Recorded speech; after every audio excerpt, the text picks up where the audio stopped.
இதுக்கு எதுக்கு பயம்? பயம்லாம் ஒன்றும் இல்லை குமார் சகோ.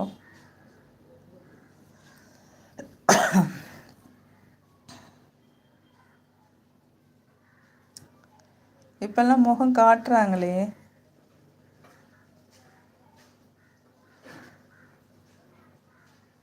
குமார் சகோ, ஒரு மெமரி நம்ம முகத்தை பதிவு பண்ணி வச்சுட்டு போகணும், இந்த உலகத்தில் எல்லாரும் பார்க்கணும் அப்படிங்கிற எண்ணம் வரலையா?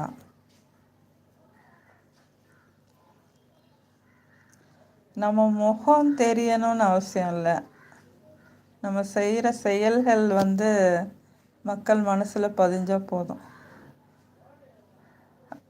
முகமோ அழகோ ஆடம்பரமோ அதெல்லாம் தேவை கிடையாது. நம்ம எல்லாருடைய மனசில் நிற்கணும்னா நம்மளுடைய செயல்கள் மூலமாகவே அது நிற்கலாம். முகத்தை காட்டி தான் அதை பதிவு பண்ணணும்னு கிடையாது.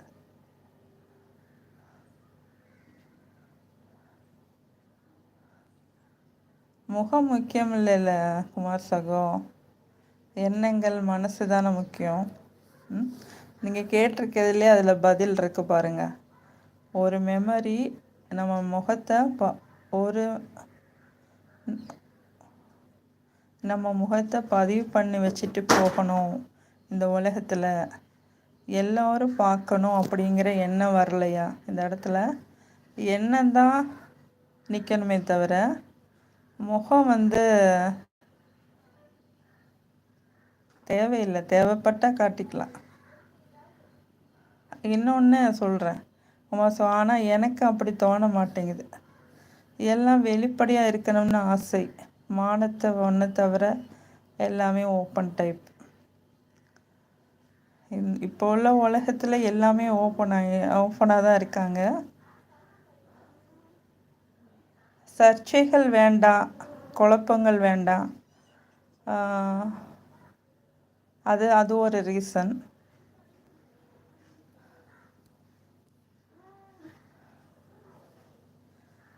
இன்னொன்று இஸ்லாமிக் கல்ச்சர்னு ஒன்று இருக்குது, அது யாரும் இப்போ ஃபாலோ பண்ண முடியாது. அந்த மாதிரி ஒரு உலகத்தில் தான் வாழ்ந்துட்டுருக்கோம். முடிஞ்ச வரைக்கும் நல்லதே செய்யணும். அன்பு ஒன்று தான், எண்ணங்கள் அழகாக இருக்கணும், செயல்கள் நல்லா இருக்கணும், அது மனுஷங்க மனசில் நிற்கும்.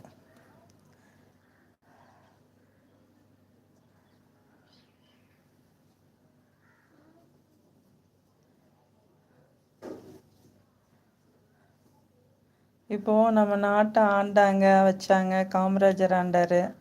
அவரை புகழ்கிறாங்க, அவர் செஞ்ச செயலை தான் புகழ்வாங்க. பாரதியார் அந்த மாதிரி தான், திருவள்ளுவர் அந்த மாதிரி தான். உலக பொதுமுறை திருக்குறளை இயற்றிய திருவள்ளுவரை புகழ்வாங்க, அவரை பற்றி பேசுவாங்க, அவர் படைத்த படைப்புகளை பற்றி பேசுவாங்களே தவிர அவருடைய அழகை பற்றிலாம் யாரும் வர்ணிக்கிறது கிடையாது. விவேகானந்தரையும் அப்படி தான். பெரிய பெரிய நல்லது செஞ்சவங்களெல்லாம் அவங்க செஞ்ச செயல்கள் அதுதான் நமக்கு நினைவுகளாக இருக்குமே தவிர, முகங்கிறது ஒரு ஐடென்டிஃபிகேஷன் தான். இவங்கன்னா இப்படி அப்படின்னு ஒரு அடையாளத்துக்கு தானே தவிர நம்ம எல்லார் மனசில் நிற்கிறதுக்கு செயல்கள் இருந்தால் போதும்.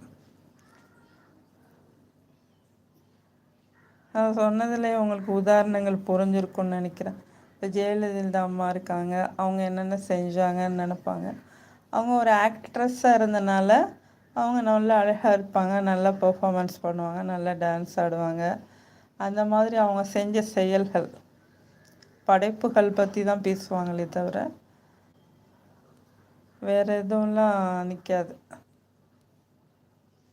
பாரதி ராஜா, பாலச்சந்தர் எல்லாருடைய திறமைகள் தான் அந்த இடத்துல வெளிப்படணுமே தவிர எல்லார் மனசுலையும் நிற்குமே தவிர, முகங்கிறது ஒரு அடையாளத்துக்கு தானே தவிர நீங்கள் சொல்கிற மாதிரி எல்லார் மனசுலையும் பதியறதுக்கு நம்ம செய்கிற செயல்கள், எண்ணங்கள், திறமைகள் இதுதான் நிற்கும்.